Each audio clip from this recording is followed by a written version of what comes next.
This is gonna be one of those videos where we pit the two things we love most against each other. And yes, iPads, I am sorry for that. The iPad Pro 2020 versus the iPad Generation 8, also from 2020. Is the iPad Pro, the Apple, get it, of my eye, the device that is with me almost all of the time, is this worth almost twice as much as the iPad Generation 8? Let's find out.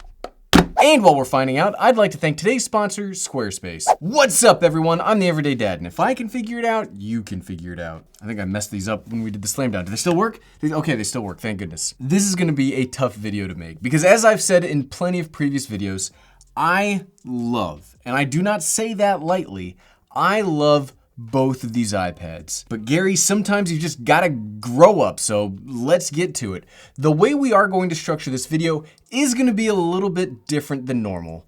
When it comes to the overall user experience, there isn't that big of a difference between these two devices. So we're gonna start this off by saying what's different, then we'll get into some very major similarities, and then we'll round it all off. We'll just put a sprinkle of recommendations on top of it. Because as with any piece of technology, as with any piece of gear, there isn't really one blanket statement that'll work for everybody. I just can't put out to the internet that, hey, there is one answer that will work for everybody. It's not how life works. So, on to the differences.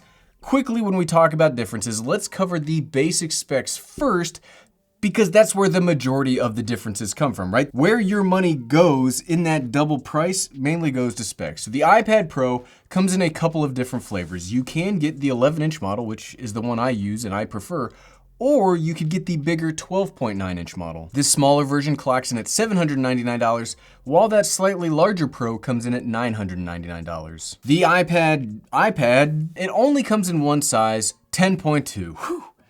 Thank goodness, right? I mean, I just like it when my life choices are simplified. Thank you, iPad, for not giving me any choice in the matter. This one-size-fits-all iPad will run you $329 or even less, as it's already on sale in a lot of places, which is wild. It's only been out for a week, and I was already able to find it on sale. How crazy is that? Under the hood, the iPad Pro is rocking the A12Z processor, while the iPad has an A12. And here's where it gets a little complicated, because that does sound very similar, right? It's not. Yes, they are both called A12 something, and they are both built on the same 7nm technology, but that just means it's smaller so you can fit more into it. Without delving too far into the technical difference, the A12Z is much more powerful than the standard A12. Another big part, and honestly probably the biggest part where the two iPads diverge, is on display technology. I mean, look at it right here. I mean, just from looking at these, you can tell there's a pretty big difference from the overall design aesthetic, where the iPad Pro has a much more modern look with very slim bezels, or at least as slim as Apple devices get, right? I mean, there are much slimmer bezels out there on other devices. And the iPad 8 has a much more traditional iPad body with the same standard, pretty serious bezels and some additional physical features. More on this in a second. It's not just how they look at a glance though. These two displays have substantially different performance too. The iPad does have a Retina display that by itself, it's very sharp, it's very color accurate, and for the price, it has a very good brightness rating, and it looks, I mean, even with the bezels, this screen looks fantastic. The iPad Pro, though, has a liquid Retina display with ProMotion and True Tone technology. Basically, it has a higher refresh rate of up to 120 Hertz, and that will make using it seem much more fluid than the up to 60 Hertz panel on the iPad. Okay, here's where we get into the subjective zone. This is the subjective zone. If you have the two displays right next to each other and you're looking at them at the same time, yes, you will absolutely be able to see the difference. The iPad Pro will be much smoother, and it will look just a tiny bit more crisp. But if you don't have them side by side next to each other and you look at them one at a time, the difference doesn't seem all that great. Honestly, where you will see that extra price when it comes to the display is with those much smaller bezels. You're not going to be able to tell much of a difference separate. Internally for storage options, the two diverge as well, with the iPad Pro being able to be configured up to 1 terabyte of storage, while the iPad can go up to 128 gigabytes. Very quickly, when it comes to cameras, the iPad Pro has the Sirius array on the back with a 12 megapixel wide, 10 megapixel ultra wide, and a LiDAR camera that almost nobody uses past that first time the first time you measure a desk in your house, then you never use it again. The iPad, as you can see back here, it just has a standard 8 megapixel wide camera. However, when it comes to physical connections, there is another substantial difference. The lower end iPad has a Lightning connector, with the Pro having a USB-C connector. This could potentially be a gigantic deal depending on the kind of devices that you own and use. I do personally think USB-C is the better option, but I also have a MacBook Pro and a lot of other accessories that utilize that extra power and extra transfer speed. If you don't though, let's say you just have an iPhone and an iPad, or heck, just the iPad by itself, the Lightning is perfectly fine. It's perfectly fine, and if you were trying to save as much money as possible, it could be the better option when you consider that you could use all of the same cables for all of your devices, instead of needing both USB-C and Lightning. And one of the last major differences I want to mention before we get into what the two devices do similarly is the smart connector variants. The iPad Pro and the iPad both have smart connectors built into the body, allowing for a range of compatible accessories, mainly, as you can see here, keyboard attachments, which, you know, the way to my heart is through a keyboard. The biggest difference here, at least in my opinion, is the iPad Pro's connector allows for some real fantastic options like the Magic Keyboard, which, yes, it's actually magic. Oof, magic. The Generation 8 iPad Smart Connection will only allow you to really go up to the Smart Folio keyboard. And it's a totally fine keyboard, but it's not the same kind of experience as the Magic Keyboard. It is substantially cheaper though, which could be a big benefit if that's what you're going after. And the last difference that I want to talk about are the physical buttons that we alluded to earlier.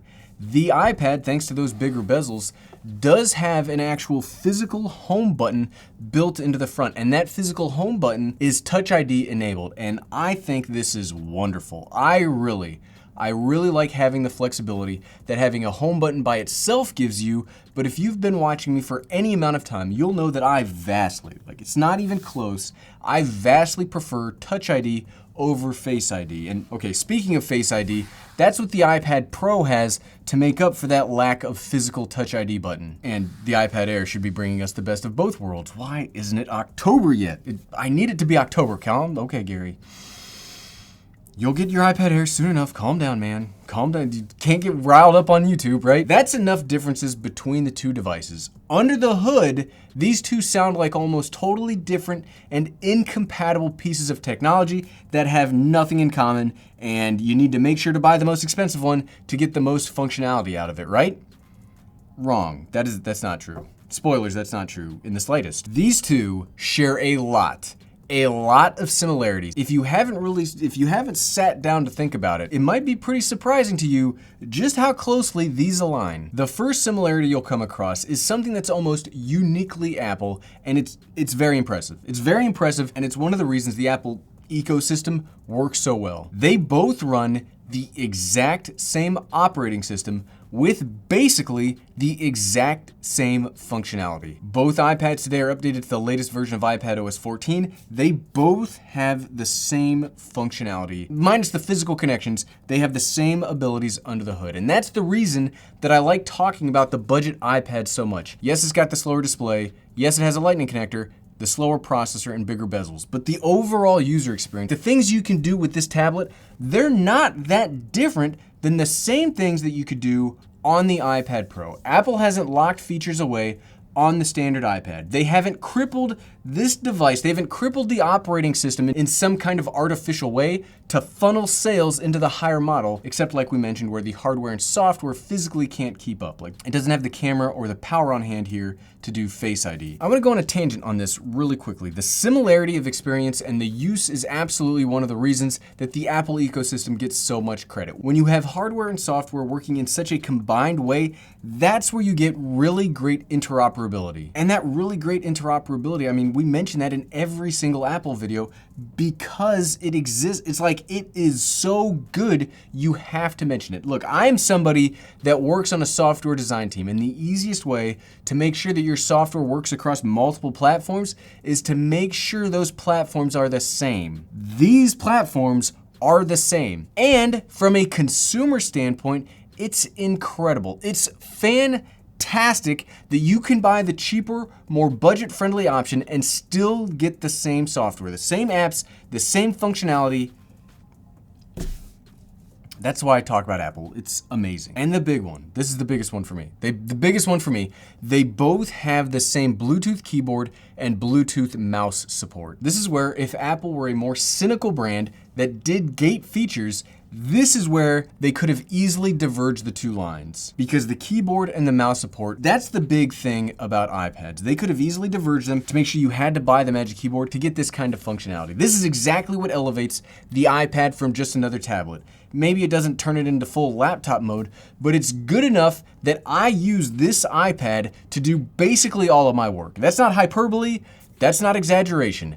I use an iPad every single day to schedule, respond to email, all sorts of work. If it's office type work, it happens on an iPad. And you could do those things in the exact same way, regardless of the amount of money you've spent. Now we get to the hard part. We've seen how the two iPads are similar, and we've seen how they diverge. So what would my recommendation be? Should you spend twice as much to get the iPad Pro, or would the humble yet powerful standard Generation 8 iPad be the best choice? This is tough. This is tough, and because this is tough, I've allocated myself a little more room in the script for the recommendation part of this video than I normally do, because this has a kind of complicated answer. If you currently do not own an iPad of any kind and you just want a tablet that's bigger than your phone for watching videos and maybe playing a game of Candy Crush or two, I'd probably recommend the standard iPad. It will play all the same games in mostly the same way, and it will let you watch the same movies / YouTube videos in the same way as the Pro at a lower refresh rate. But there are people out there, if you just want the biggest and the best, regardless of price, obviously go with the iPad Pro. Whew! That was an easy one. If you are looking for a productivity tool, here's where there are some serious shades of gray. I personally think that the iPad Pro with the Magic Keyboard is the perfect tool for work. It combines the best of having a stand, a Bluetooth keyboard, and even a mouse with the trackpad. But it's real expensive, like almost the same price as MacBook Pro kind of expensive. And if you don't get the Magic Keyboard, some of that edge that the iPad Pro has is kind of lost. If you aren't planning on spending Magic Keyboard levels of money, the differences between the two, they kind of evaporate. And I'd say it really comes down to, do you want slimmer bezels or USB-C? Then get the iPad Pro. Also, if you plan on primarily doing video editing or other power tasks, the iPad Pro will be better, but it won't be twice as better. That's not proper grammar at all. But if you don't care about bezels, you really like Touch ID, a stand, a cheap keyboard, and a mouse will take the iPad and put you in the exact same place. I guess what I'm really saying after all of this wishy-washiness is there isn't a bad option. There is not a bad option. Both iPads are fantastic and can do basically the same thing. It just comes down to a few of their ancillary differences and not the core functionality that will make up your purchasing decision. I just love iPads. Thanks to today's sponsor, Squarespace, you can create your own very beautiful website. Squarespace is the all-in-one platform to build a professional website, online store, or portfolio. It's easy to claim a domain / URL, create a custom site that matches your style, and bring your ideas to life. Head over to squarespace.com for a free trial. And when you're ready to launch, go to squarespace.com/everydaydad to save 10% off your first purchase of a website or domain. And thank you for watching.